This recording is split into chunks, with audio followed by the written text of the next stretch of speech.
Everyone. आज आपण बघतोय next chapter, that is chapter 10. Actually आधीचा जो चॅप्टर होता तो 9th A असा होता. 10th नका घेऊ, तो 9th A असा घ्या.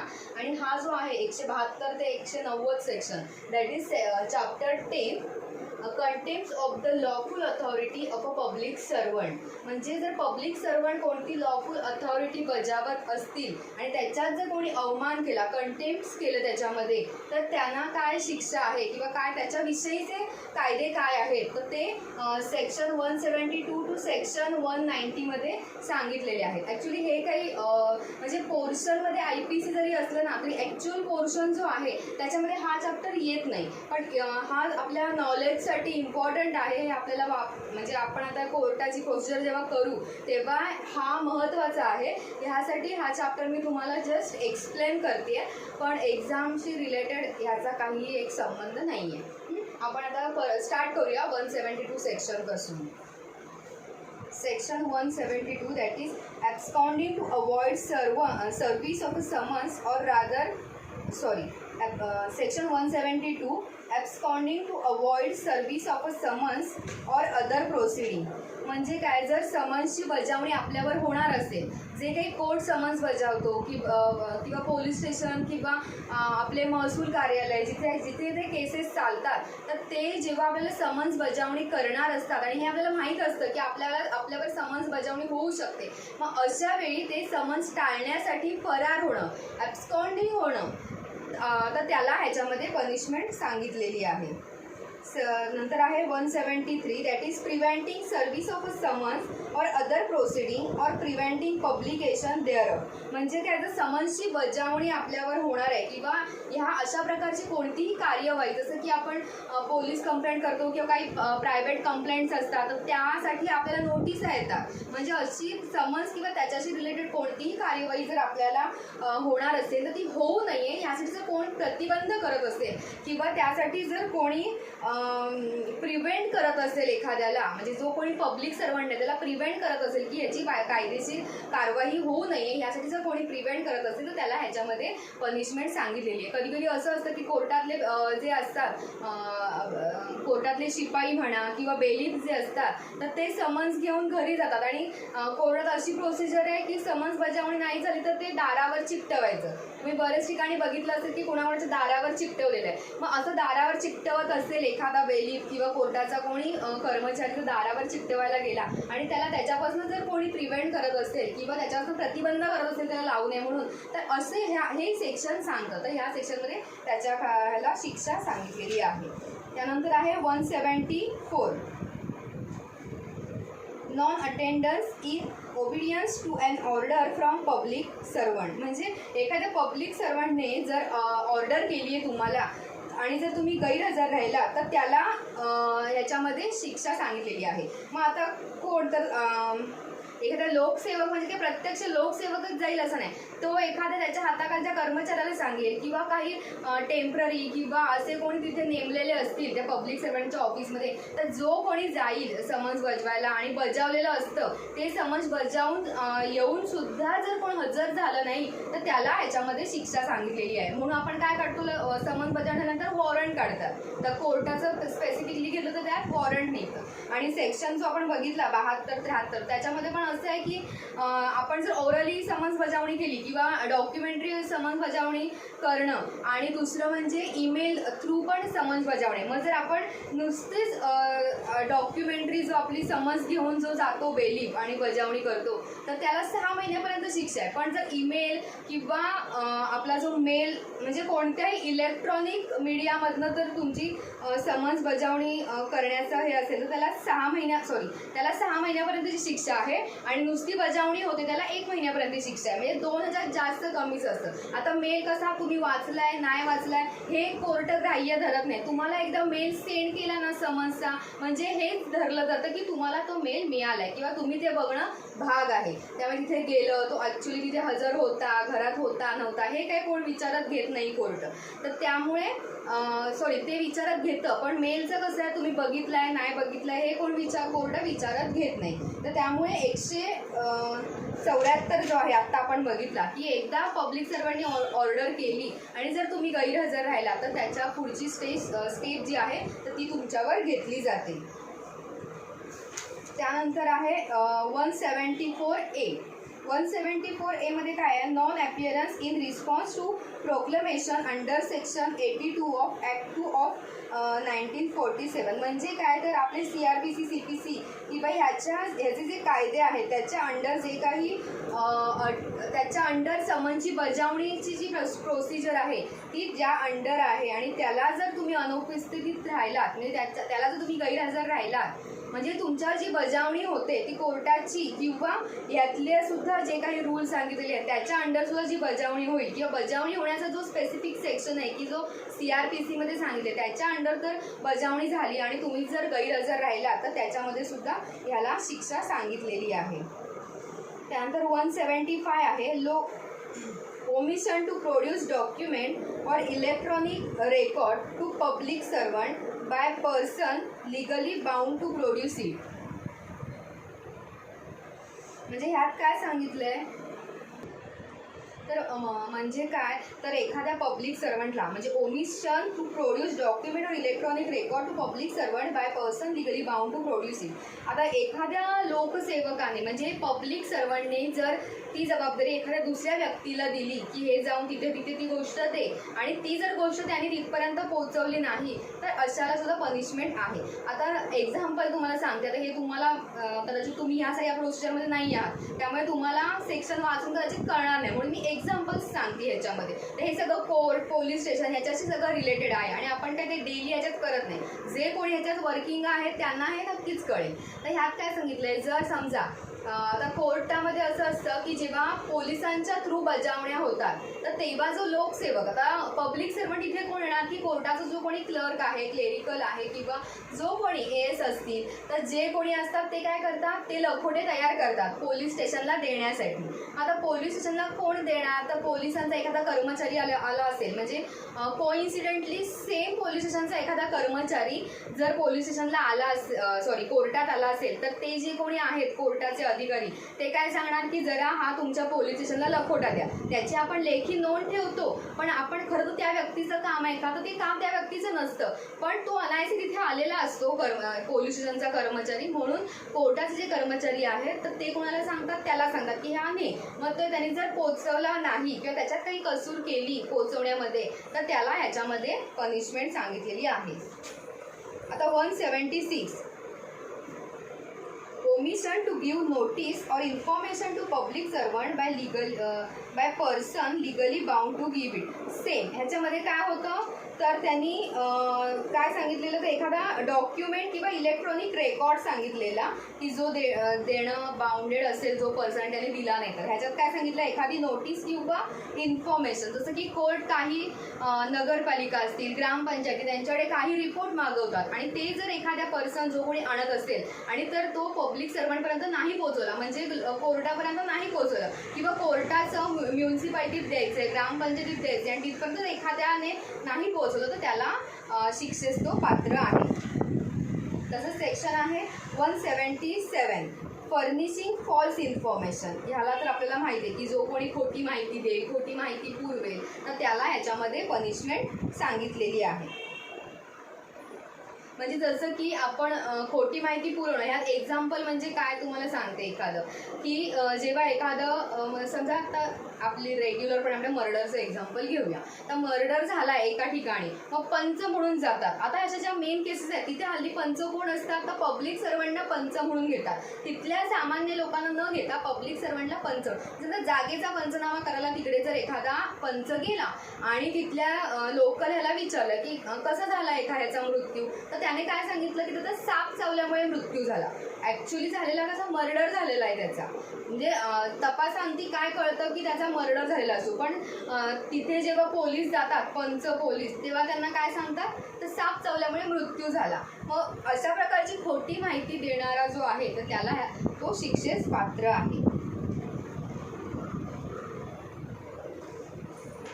तुम्ही जर 177 सेक्शन वाचला तर त्याच्यामध्ये कोणते कोणते गुन्हे समाविष्ट आहेत किंवा आपण जे ऑफेन्स म्हणतो तर ते कोणते कोणते ऑफेन्सेसला या अशा प्रकारची पनिशमेंट आहे म्हणजे किंवा स्ट्रिक्टली घेतलं जातं तर ते त्याच्यामध्ये दिलेलं आहे. म्हणजे मर्डरचा सेक्शन ह्याच्यात आहे. मर्डर, रेप किंवा 354चा जो आहे तर तो सगळे सेक्शन ह्याच्यामध्ये इन्क्लूड केलेले आहेत. आता सेक्शन 178 सेक्शन 178 आहे रिफ्युजिंग ओथ और affirmation when duly required by public servant to make it. म्हणजे की आपण कोर्टात जातो, जेव्हा कोर्टात ॲफिडेव्हिट द्यायचं असतं तेव्हा त्या ॲफिडेव्हिटचा जो डॉक्युमेंट आहे की जे ॲफिडेव्हिट आहे तर त्याच्यावर म्हणजे बॉन्ड पेपर असतो किंवा कोर्टाचा साधा पेपर असतो जो ॲफिडेव्हिट केला तर आपण वरती लिहितो की मी शपथ घेतो की आणि मग पुढे चालू करतो. हे असं लिहिलेलं असताना सुद्धा आपल्याला जेव्हा आपण प्रत्यक्ष प्रोड्यूस करू ते डॉक्युमेंट तेव्हा आपल्याला परत एकदा शपथ त्या समोर कोर्टासमोर सुद्धा परत शपथ घ्यावी लागते. आणि किंवा आपण जर तहसीलदारला गेलो तर तिथेही आपल्याला परत शपथ घ्यायला लागते किंवा घ्यायला लावतात किंवा नसेल लावत ते रीतसर शपथ घ्यायला लावणं हे कायदेशीर आहे. तर आपण असं तिथे कागदात लिहून सुद्धा आपल्याकडनं परत शपथ का घेतात तर ते तशी कार्यवाही आहे की तशी प्रोसिजर आहे. आणि जर अशी कोणी शपथ घ्यायला नकार देत असेल तर तो सुद्धा ह्या शिक्षेस पात्र आहे. नंतर section 179 refusing to answer public servant authorise to question. म्हणजे एखादा जर पब्लिक सर्वंटने काही प्रश्न विचारायचा त्याला ज्या प्रकारचा अधिकार आहे त्या प्रकारचेच प्रश्न जर लोकसेवकाने किंवा पब्लिक सर्वंटने विचारले आणि त्याची उत्तरं देण्याचं जर कोणी नाकारलं तर त्याला ह्याच्यामध्ये तो शिक्षेस पात्र असतो. आता section 180 refusing to sign statement. म्हणजे एखादा आपण रिपोर्ट लिहितो त्याच्यात बघा कोर्टात तुम्ही गेला तर तुमची ऑर्डर केली काय केलं की लगेच ते रिपोर्ट लिहितात किंवा एखादं शेरा देतात आणि त्याच्या खाली तुमची सही करणं गरजेचं असतं किंवा वकीलसुद्धा स्वतःच्या सहीच्या ऐवजी कधी कधी काही अर्जांवर पक्षकाराच्या सह्या घेतात. म्हणजे हे जेव्हा घेतात आणि हे घेणं कायद्याने बाउंडेड आहे आणि जर तसं कोणी करत नसेल किंवा सही देण्यास नकार देत असेल तर तो शिक्षेस पात्र होतो. नंतर section 181 false statement on oath or affirmation to public servant or person authorized to administer an oath or affirmation. म्हणजे काय आता सेम की जो ज्याच्यामध्ये आपण लिहितो की किंवा तुम्ही आता डॉक्युमेंट बॉन्ड पेपर असतो का बॉन्ड पेपरचा एक फॉर्मॅट ठरलेला असतो त्याच्यावर काय लिहायचं त्याच्यात असतं सुरुवातीला की ह्या कोर्टासाठी आम्ही शपथ घेतो आणि खाली काय असतं जर ह्यातलं खोटं आढळून आलं तर IPC सेक्शन टिंबटिंबच्या अंडर तुम्हाला शिक्षा होऊ शकते. तो हा सेक्शन आहे 180 की जर तुम्ही खोटी माहिती दिलीत त्याच्यामध्ये कारण आपण शपथेवर जे काही सांगतो ते खरंच सांगायचं आहे म्हणून आपण आपल्या जे काही धर्मात जे श्रेष्ठ असं आहे कोणतंही डॉक्युमेंट त्याच्यावर शपथ घेतली जाते बरोबर ना. जसं की मॉमेडियन असेल तर त्यांच्यासाठी आपण शपथ कशी घेतो किंवा हिंदू असेल तर त्यांच्यासाठी शपथ कशी घेतो तर दोघांमध्ये फरक आहे का तर आपल्या धर्मात जे श्रेष्ठ आहे त्याच्यावर शपथ घेऊन त्याच्यावर आपण शपथ घेतो त्यामुळे त्याच्यावर आपण जे बोलणार ते खरंच बोललं पाहिजे आणि ते खरंच बोलतो असं तिथे धरलं जातं ॲज्युम केलं जातं. त्यामुळे जर असं कोणी खोटं बोललं किंवा ती विधानं जर खोटी आढळली आपल्या डॉक्युमेंटवरची तर तोही शिक्षेस पात्र होतो असं सेक्शन 181 सांगतो. आता section 182 false information with intent to cause public servant to use this lawful power to the injury of another person.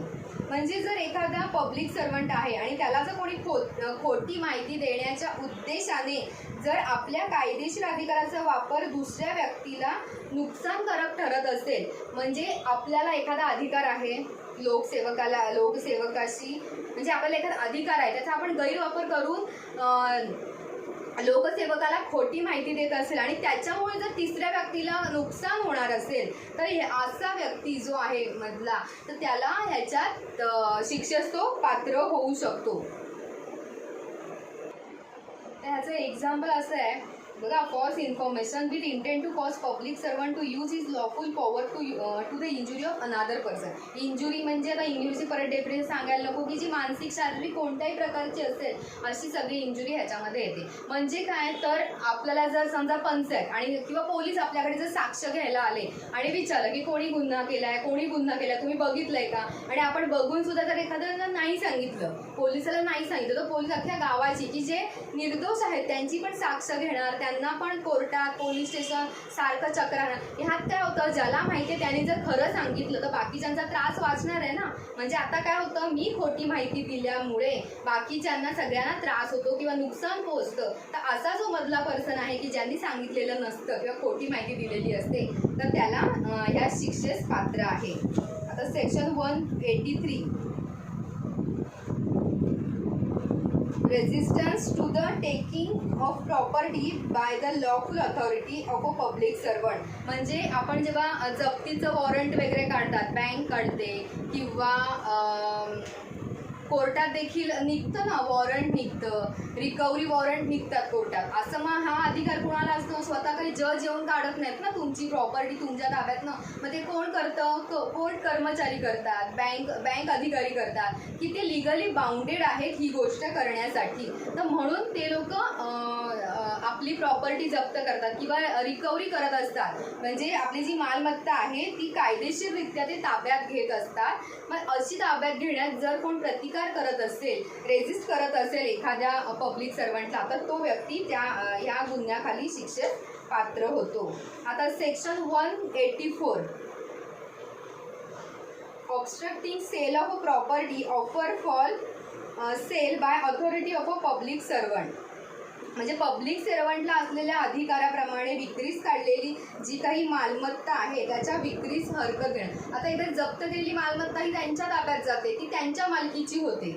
जर आपण आपल्याकडनं त्यांनी घेतली तर ती त्यांची, त्यामुळे त्याचे लिलाव होतात. बरेच ठिकाणी बघा अशा गोष्टींचे लिलाव, म्हणजे बँक किंवा असे जे काही आहे त्या गोष्टींचे लिलाव केले जातात खूप ठिकाणी. तर ते असं जे सेल करण्यात जर कोणी अडथळा आणत असेल तर तो शिक्षेस पात्र आहे. त्यानंतर आहे सेक्शन 185,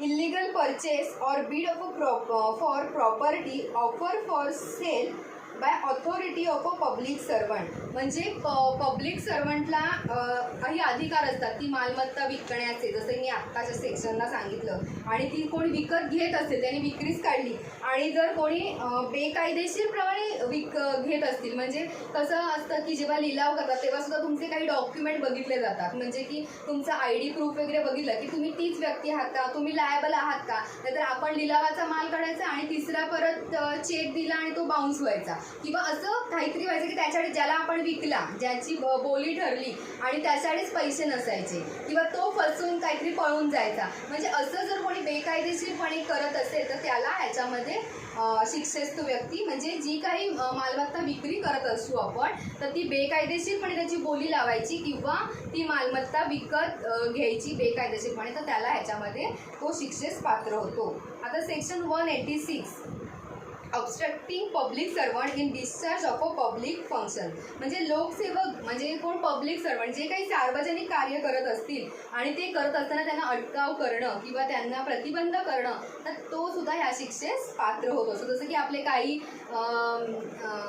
आता काय आपण काही आपल्याला टाईम लिमिटेशन दिलेलं असतं, जसं की म्युन्सिपाल्टी असेल, प्रांत अधिकारी असतील, हे आपल्याला काही टाईम लिमिट देतात की तुम्ही एवढ्या वाजेपर्यंत एखादी गोष्ट करू शकता, किंवा पोलीस असतात ते 12 वाजल्यानंतर. जसं डीजेला आपला एक टाईम लिमिट आहे की तुम्ही रात्रीच्या इतक्या वाजेपर्यंतच डीजे ठेवायचा, 10 नंतर पोलीस लगेच कार्यवाही करायला येतात. मग असे जेव्हा कार्यवाही करायला जो कोणी अधिकारी येतो, पब्लिक सर्वंट येतो, आणि त्याला जर तुम्ही अटकाव करत असाल, प्रतिबंध करत असाल, तर तो शिक्षेस पात्र होतो. आता सेक्शन 187,